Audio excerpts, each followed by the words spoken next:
कौ उत्तर सत्य parliament affairs minister को उत्तर सत्य ना माननीय मुख्यमंत्री मते जो उत्तर देइछन ताहा सत्य। ता सहित आज से प्रश्न रे आउ गोटे व्यतिक्रम देखा जाइथिला विधानसभा रे। साधारणतः कौन प्रश्न कौन सदस्य जो पचारि थांती तार उत्तर कौन मंत्री रखिले से मुख्यमंत्री अधिकार अच्छी हस्तक्षेप करके उत्तर अधिक उत्तर देवाई किंतु आज देखा जाइथिला व्यतिक्रम विधानसभा रे जड़े मंत्री मुख्यमंत्री द्वारा अधिकृत है क्षमता प्राप्त हो उत्तर दौरान मुख्यमंत्री माननीय मुख्यमंत्री तरफ पार्लियामेंट्री अफेयर्स मिनिस्टर आज जलसेचन विभाग उत्तर रखुले। से उत्तर रखिला बेले आमे देखिलु जेतेबेले पूर्वतन अर्थमंत्री निरंजन पुजारी अतिरिक्त प्रश्न उत्तर देवाक जाई उप मुख्यमंत्री कनकवर्धन सिंहदेव आसीथिले उत्तर देवाई।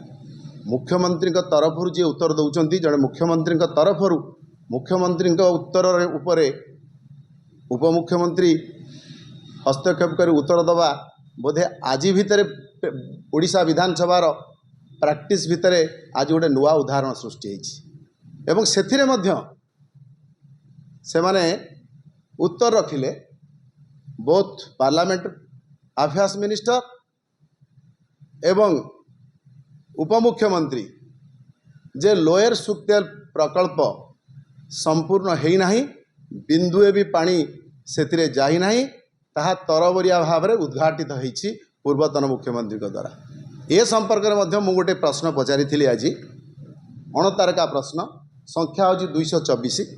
प्रश्न थिला मुख्यमंत्री अनुग्रह करी कहिबे कि राज्य रे केउ को बृहत मध्यम जलसेचन योजना रे समस्त प्रकल्प काम जो केनाल संप्रसारण आदि अंतर्भुक्त ताहा एजाए सरी नहीं से काम सारिबा को केते अर्थ आवश्यक और प्रति प्रकल्पर काम केबे सुधा शेष करिवार लक्ष्य रही। श्रीयुक्त मोहन चरण माधी मुख्यमंत्री ओडिशा उत्तर देइचंती राज्य रे निर्माणाधीन 14 गोटी बृहत और मध्यम जलसेचन प्रकल्प मध्यरु केनाल संप्रसारण थिबा प्रकल्प गुड़िकर कार्य संपूर्ण पई आवश्यक अर्थ एवं धार्य समयसीमार विवरणी निम्न प्रदान करागला।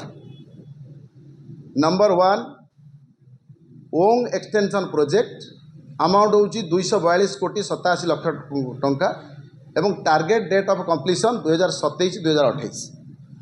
नंबर 2 गंगाधर मेहर एडिशनल आईकट जार प्रोजेक्ट कॉस्ट होची 24 कोटी 846 लाख टंका टार्गेट डेट ऑफ कंप्लीशन है 2024-25।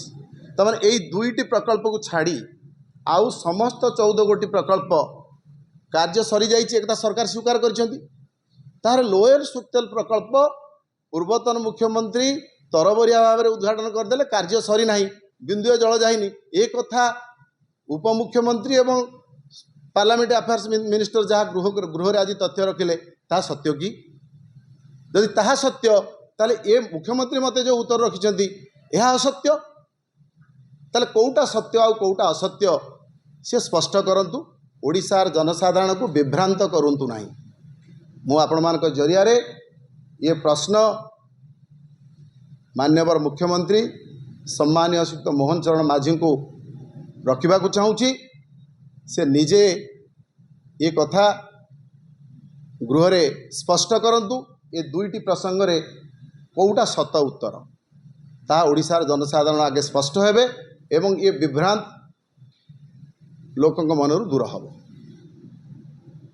एभली असत्य विभ्रांतकर तथ्य देई ओडिशावासी को विभ्रांत करंतु नहीं कारण ओडिशावासी बहु आशा भरोसा देकी भारतीय जनता पार्टी को शासन दायित्व देइचंती। ओडिशार जनसाधारण आशा रखिचंती निश्चित भाव में तांकर आशा भरोसा से पूर्ण करेंगे। आमे भी विरोधी दल भाव में गोटे कंस्ट्रक्टिव विरोधी दलर भूमिका निभाई आम प्रतिश्रुति आमर नेता विरोधी दलर नेता श्रीयुक्त नवीन पट्टनायक प्रतिश्रुति देइचंती। आमे समस्ते से दिगरे काम करूछु। आमे ओडिशार जनसाधारण समस्त अपेक्षा करिछु ए प्रकार विभ्रांतिकर तथ्य न दे ये विभ्रांत को से दूर करंतु एवं कौटा सत्य आउ कौटा असत्य ता खूब शीघ्र से लोकलोचन को आणतु।